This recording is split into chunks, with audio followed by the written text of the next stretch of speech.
What do you know about hipster? Well, they're hipsters.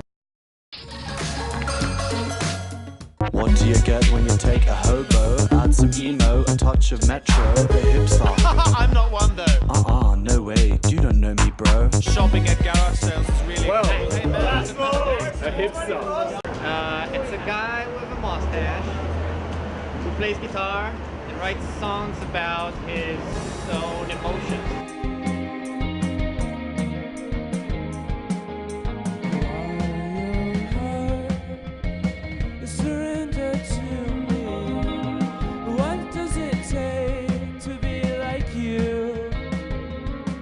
You have to say hipster culture started in the 1950s with the beatniks. I mean, Sydney had the coffee shops then where people would go and listen to folk music, and they, you know, the guys would have beards and very long in the beatnik sort of world.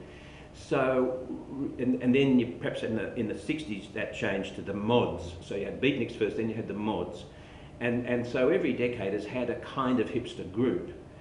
Now the hipsters have kind of come back really since the fad for vinyl records. That's been, it seems to me that about 2008 people started buying vinyl LPs again instead of buying CDs.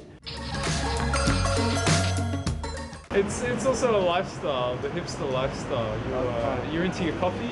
Coffee is very important in their drinking because they meet in coffee houses, so they need to drink coffee in some form.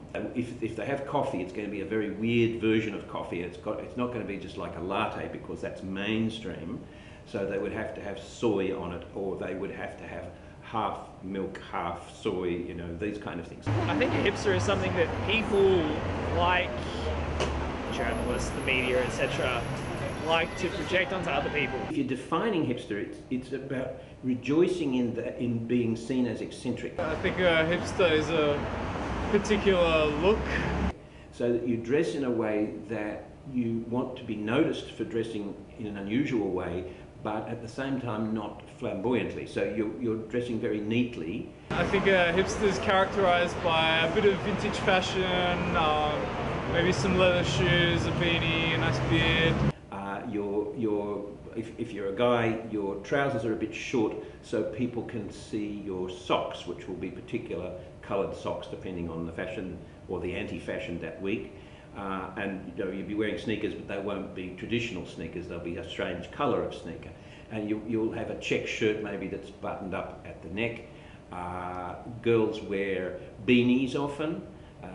They would imitate the look of Taylor Swift when she's not going to concerts or award ceremonies. I suppose stereotypically a hipster dude that's shopping at like St. Vincent's de Paul, you know, thrift shopping. I think with the music, they're probably listening to just something a little bit new, cutting edge. They want to be on the cutting edge of music. They want to be, I guess, at the forefront.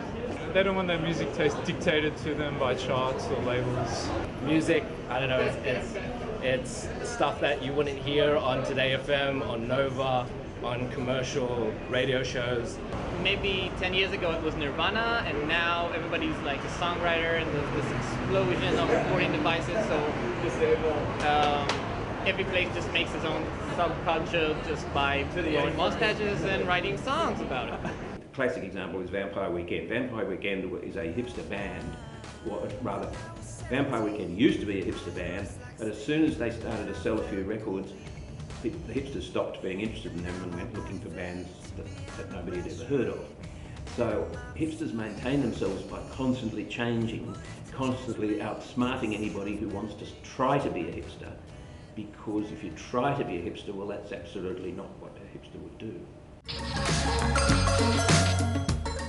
I think hipster is becoming more and more difficult to define. It's a term that isn't black and white anymore. I don't really know, it's kind of a fake concept for me, because basically nobody considers himself as a hipster. Ultimately, even if you were a hipster yourself, you deny it to your grave. I don't really believe that there is a real description for hipsters. Well, it's underground, so you wouldn't know. Under who? If I tell you who this band is, then you're going to show it on your Facey page and tweet about it to all your gay little mates, who will no doubt call Carl Sun lands on Today FM, request it, and then my favourite band gets fucked in the ass. If you are a hipster, it's a negative for you because you want to keep saying that you're not a hipster, because it means that you are conforming to something, when the whole nature of being a hipster is that you're a non-conformist. You're not fitting in with another group. You think of yourself as very individual and eccentric, and then someone else is saying to you, oh no, you're not eccentric or individual, you're just like 1,000 other people who are called hipsters. And you go, no, that's not possible, I'm an individual, I'm standing up for myself. I think that's kind of the thing with the hipster subculture. It's not really a subculture, it's amorphous. Like any other subculture that you've ever looked at in history, has a music, has a fashion, has etc. And this is basically just like, how can I possibly be as cool as possible? I suppose it's that idea that you're an intellectual, you're different from other people, and that you're always going to work at changing whatever you're doing as soon as it starts to become mainstream.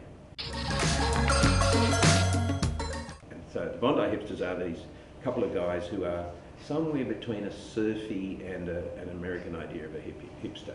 I mean, I don't think of a hipster as somebody who would ever go surfing, but at Bondi maybe that's just a subset of hipsters. You know, that the Bondi hipsters have this pretense of being eccentric and beatnik and all that. There's also a difference between Newtown hipsters and Bondi hipsters. I don't think that the Newtown hipsters go swimming very much, or they don't tell anybody they do if they do. It's about, I suppose, diversity, that you know, you can have surfing hipsters who live at Bondi, and you can have coffee drinking hipsters who live at Newtown. Is that because you think I'm a hipster? I don't believe I am a hipster.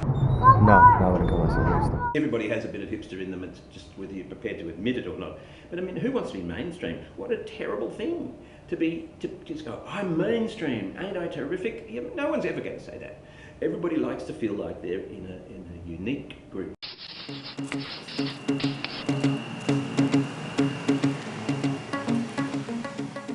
So I would say this is the last year in which the term hipster will be used very much.